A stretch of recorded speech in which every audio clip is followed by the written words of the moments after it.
Welcome to the TV and movie review show. Bring you a review on the latest TV shows and movies. So let's jump into it. Hope you enjoy the show.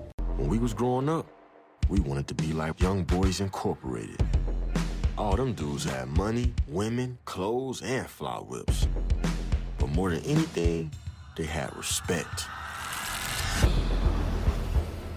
That's my car. Oh, it ain't, fool. It's my boss's. And one day, I'm gonna have one just like it. Meech, you coming or what? Letting my brother in the car with me that day took us on a journey beyond our wildest imaginations. I'm the king of rock. Man, we got a product that creates its own demand.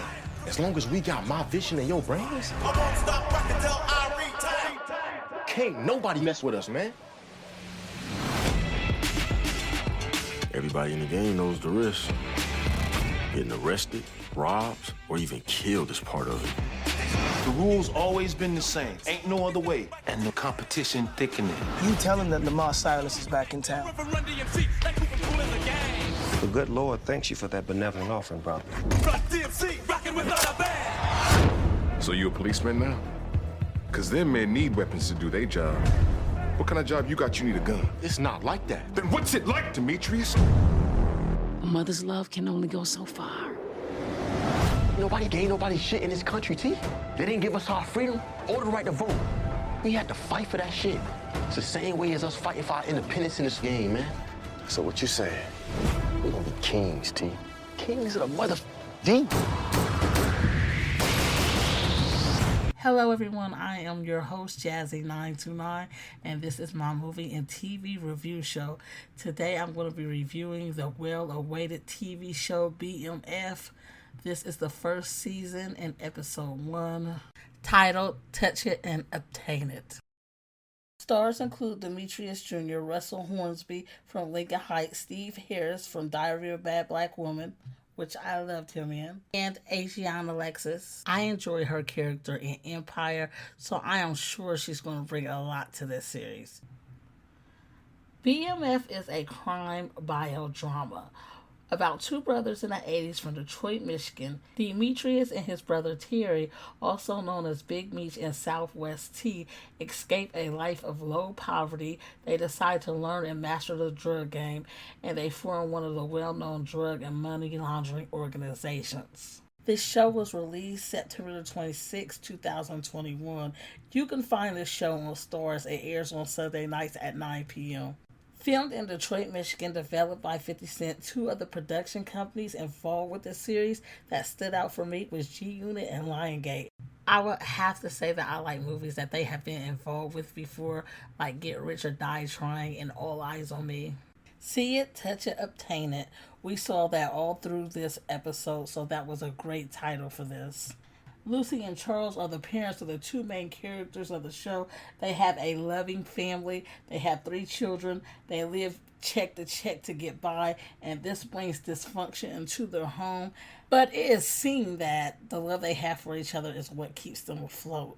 They believe in walking the straight and narrow life. They also believe that you should follow the rules under the household or leave. Charles and Meek have a complicated relationship.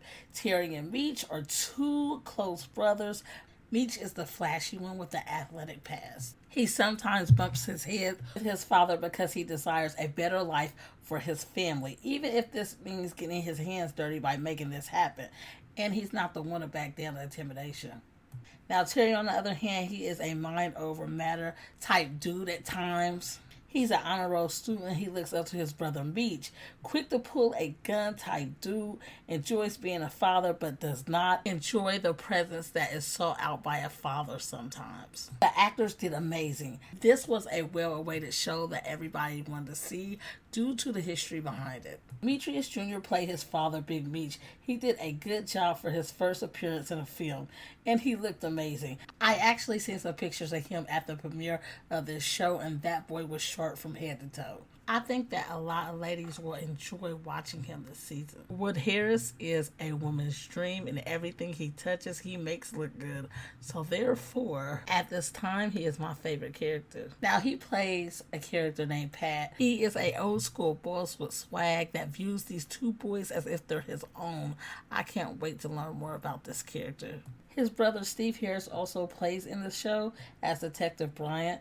This is one person I didn't care for. That shows you how well Steve Harris is playing this role. There is a character named Lamar in this episode, and he is played by an actor named Eric. He gave us everything in this episode, and there wasn't a moment that went by that you didn't wonder what his next move would be. Lala plays Markeisha Taylor. She shows us that she is the baddest one in the club, and by the way that the cameras were staying on her, that leads me to believe that she will have importance later on. Kato is going to be one of my favorite people in this show as it goes on. I love this actress, Asiana. As I said before, Kato holds her own and is willing to get it even if she has to take shortcuts. The intro music, Wish Me Luck by 50 Cent featuring others, were good. And I would have to say that all during this episode, they played good music also. The music was well picked. Now, you can't go wrong with the song Kings of Rocks by Run DMC. I enjoyed the 2005 and 80s look they gave us. The decor and clothing looked great. Job well done on that. They also gave us a look at the crack epidemic during that time. That was spot on. The detailing was good. At one point, they gave us a graph of the Southwest Detroit hoods and the different crews that ran them. One of those crews was the 50 Boys and the other one was the 12th Street Boys. Before watching this show, I was kind of worried because I've seen the trailer and the color connection actually bothered me. It made my eyes hurt and it made me feel as if this show was going to be boring. But as I watched this show, the first episode, I enjoyed it and it didn't bother me at all. One thing I will say is the sights in the background did seem blurry to me. Would have enjoyed it if they used the same color elements as they did in Raising Kanan. The coloring choice was probably to give us the 80s feel, but I think they could have did better. I expect more from the actors during the scene at the water. It was a little dull to me. The fans deserved a little bit more excitement. The two characters came up with a master plan. They planned to blow up. But I have to say that I was so excited about the show before I even watched it. I can't wait to see the next episode and the outcome of the twist at the end of this episode. If you like any other show that 50 Cent had his hands in creating, then BMF is something that you do not want to miss. This show is sitting in its own lane, so it can't be compared to any other. And I'm not going to sit here and stunt like I knew who Big Meech was before I heard Rick Ross's song. I did do my research after that, and I'm expecting this show to be mind-blowing. And what I would do if I wanted to enjoy the show more is research the real people behind the characters. I think that this story is epic and it belongs on the screen for us to see. If you would like to support this podcast, please head on over to Jazzy929creations.com. There you will find a link to the shop. You will be able to go ahead and purchase items designed by yours truly, Jazzy929. You will find items there for you, your family, and friends. And if you would like to top things off, feel free to subscribe, rate, and review. Also, share the podcast to a friend. This will help this podcast grow. And you all are welcome to join me on my social media platforms. You will find them in the detailed part of this podcast. Now it is time for me to share my thoughts and theories with you guys. There will be spoilers ahead. See you guys. In this episode, Meech and Terry made it very clear that they want to become their own bosses. That means they have to get a new plug. I wonder how this is set with Pat and their relationship. See, we know that Pat is their plug, so I wonder if this relationship will end on a good note or a bad note. He does view the two as they're his own sons, so I wonder if he'll think that they're being disloyal. I do feel that we will see in the upcoming episode that Meech will seek out revenge for his brother's shooting. His mother will plead for him to change his ways in his life. You guys, I would love to know who that big time pusher she was with in the club. Second episode will be called Rumors. It will air Sunday. And before I go, I would like to let y'all know a fact about Big Meech. Did y'all know that he was born in Cleveland, Ohio?